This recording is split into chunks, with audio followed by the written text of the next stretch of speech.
नमस्कार दोस्तों, कैसे हैं आप? कमेंट में जय माता दी लिखकर जरूर बताइएगा। आज हम बात करेंगे शारदीय नवरात्रि। शारदीय नवरात्रि के 8वां दिन माँ महागौरी की पूजा विधि, मंत्र और कथा। नवरात्र अब अपने अंतिम पड़ाव पर पहुंच चुका है। आज माँ दुर्गा के 8वें स्वरूप आदिशक्ति महागौरी की पूजा की जाती है। 8वें दिन पूजा देवी के मूल भाव को दर्शाता है। देवी भगवत पुराण ने बताया है कि देवी के 9 रूप और 10 महाविधाएं सभी आदिशक्ति के अंश और स्वरूप हैं, लेकिन भगवान शिव के साथ उनकी अर्धांगिनी के रूप में महागौरी सदैव विराजमान रहती हैं। इनकी शक्ति अमोघ और सदैव फलदायिनी है। महागौरी की पूजा मात्र से भक्तों को सभी पाप धुल जाते हैं और वह व्यक्ति अच्छे पुण्य का अधिकारी हो जाता है। ज्यादातर घरों में नवरात्र की अष्टमी तिथि के दिन कन्या पूजन किया जाता है। वहीं कुछ लोग नवमी तिथि के दिन कन्या पूजन करते हैं। महागौरी की पूजा विधि। अष्टमी तिथि पर महागौरी की पूजा का विधान बाकी दिनों की तरह होता है। जिस तरह सप्तमी तिथि को माता की पूजा की जाती है, उसी तरह अष्टमी तिथि को भी शास्त्रीय विधि से पूजा की जाती है। इस दिन माता के कल्याणकारी मंत्र ओम देवी महागौर्यै नमः का जाप करना चाहिए और माँ को लाल चुनरी चढ़ानी चाहिए। सबसे पहले लकड़ी की चौकी पर लाल कपड़ा बिछाकर महागौरी की मूर्ति या तस्वीर स्थापित करने के बाद महागौरी यंत्र रखकर स्थापना करनी चाहिए। माँ की कांति भक्तों को सौंदर्य प्रदान करने वाली मानी जाती है। हाथ में सफेद फूल लेकर माँ का ध्यान करें और फूल अर्पित करें और विधि पूर्वक पूजन करें।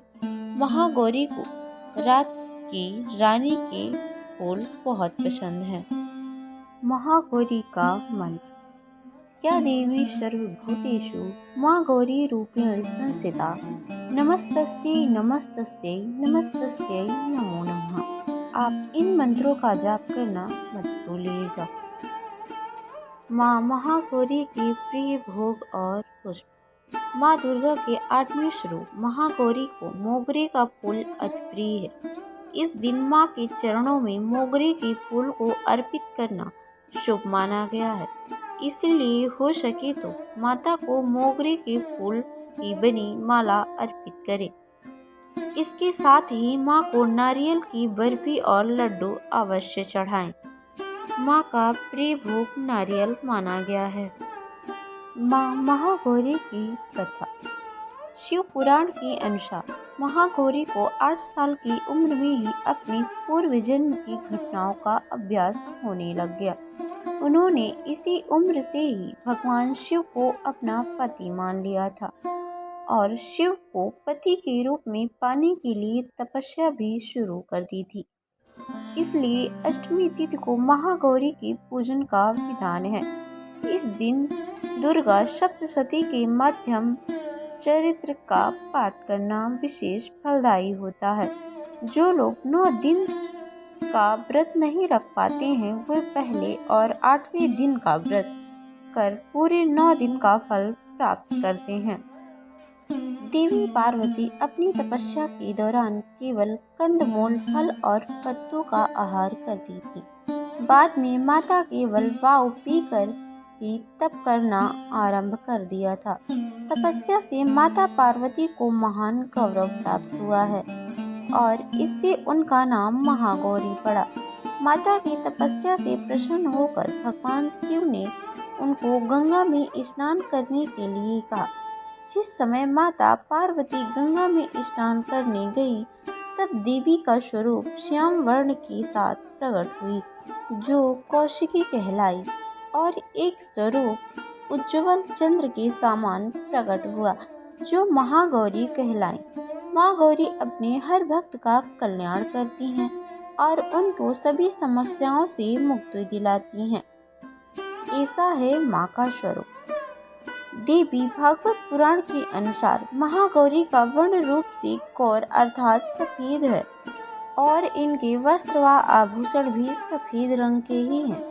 माँ का वाहन वृषभ अर्थात बैल है, जो भगवान शिव का भी वाहन है।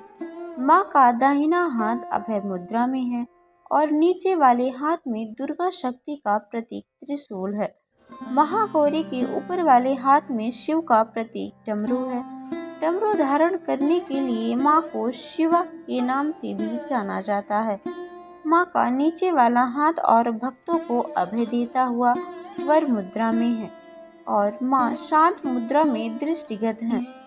देवी के इस रूप की प्रार्थना करते हुए देव और ऋषिगण कहते हैं, सर्वमंगल मंगले शिवे सर्वाय साधिके शरण्ये त्र्यंबके गौरी नारायणी नमस्तुते।